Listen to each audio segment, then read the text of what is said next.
Rolling. Action! You're tuned into Lights, Camera, Action, where cinema meets the real world. I'm your host, Kay, and it's showtime! For today's episode, we'll be discussing Philippine political cinema through the lens of my 5 major movie recommendations that all Filipinos must watch. Heading on to our first film, we have Third World Romance, released in 2023, directed by one of my personal favorite Filipino directors, Dwein Baltazar. The movie portrays all the hurdles that a cashier and grocery bagger face amidst the realization that maybe even love is costly. It takes on a unique approach to the generic Filipino rom-com formula by setting it in a relevant political context. The themes of the film revolve around class struggle, labor exploitation, and the Filipino romanticism of resiliency, all enveloped in a love story between two very common Filipinos during the COVID-19 pandemic. With Baltazar's expertise in portraying stories through the lens of class struggle, the film greatly captures the essence of a modern Filipino rom-com while being politically conscious of its setting. Thus, Alvin and Bree's raw and compelling story instills in us that love shouldn't be exclusive to those who can afford to pay next month's utility bills and samgyupsal dates. Love is for all, no matter the struggle, no matter the class. On to the next film with the line, "But on Sunday they are free," we have Sunday Beauty Queen, directed by baby Ruth Villarama, released during 2016. The film revolves around the life of overseas workers in Hong Kong.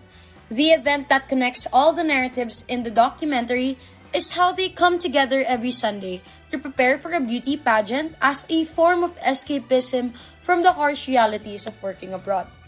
Exploring themes such as Filipino diaspora and systematic inequality, the film showcases very real scenarios about the many women who live and work abroad.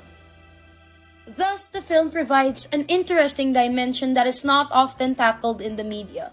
It not only shows the difficulties of being an OFW, but also shows how they alleviate these hardships through the cultural camaraderie fostered through different rituals such as the Sunday pageants that was central to the concept of the documentary.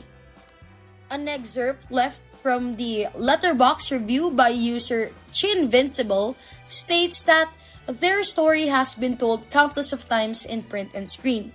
But what makes this documentary rather special is that it doesn't glorify solely the austere reality of their jobs, but this was also balanced into several things that makes them noble and their lives extraordinary.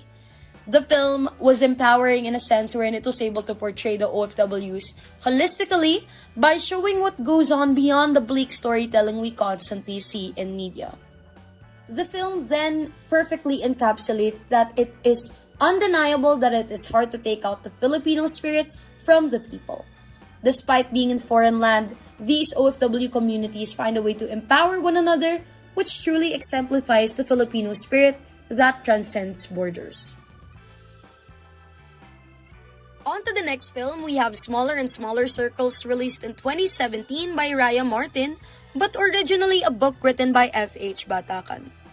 The mystery film follows 2 Catholic priests investigating a series of murder cases revolving around the young boys living in the slum of Payatas.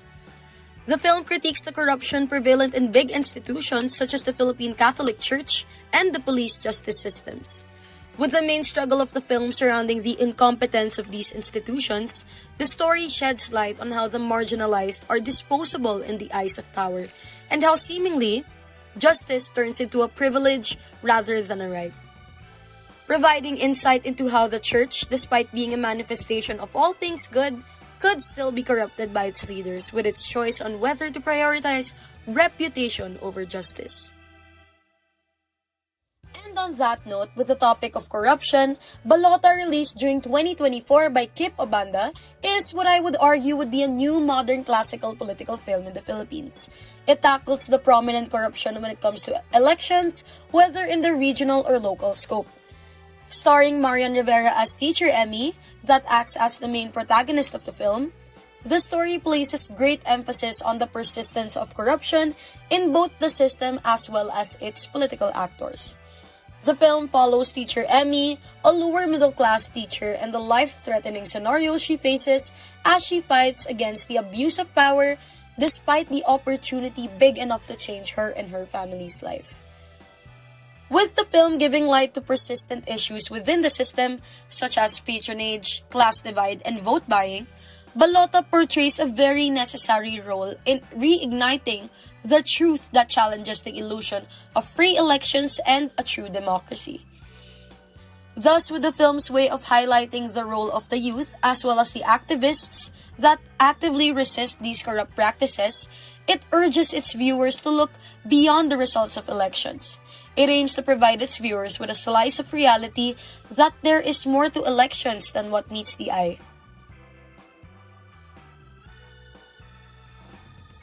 Now for our last film, and also my personal favorite in the list, is The Missing or E.T. Mapukpukaw, directed by Carl Joseph Papa, released in 2023.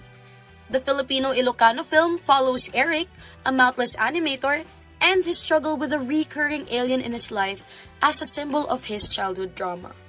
With the film alluding to Eric's queerness, his mouthlessness acts as a metaphor of the complex journey queer people have to go through in order to accept their identity. The film is a masterclass at portraying the reality of being queer in a society that aims to silence your kind. Enveloped in creative metaphors, it provides an interesting critique on toxic family structures and Filipino conservatism, resulting to how both trauma and homosexuality are taboo or ignored in the country.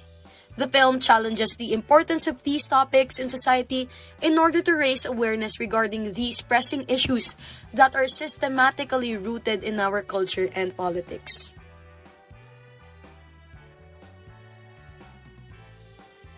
Thus, much like the presented range in the films, politics in cinema doesn't always have to be dark and cynical.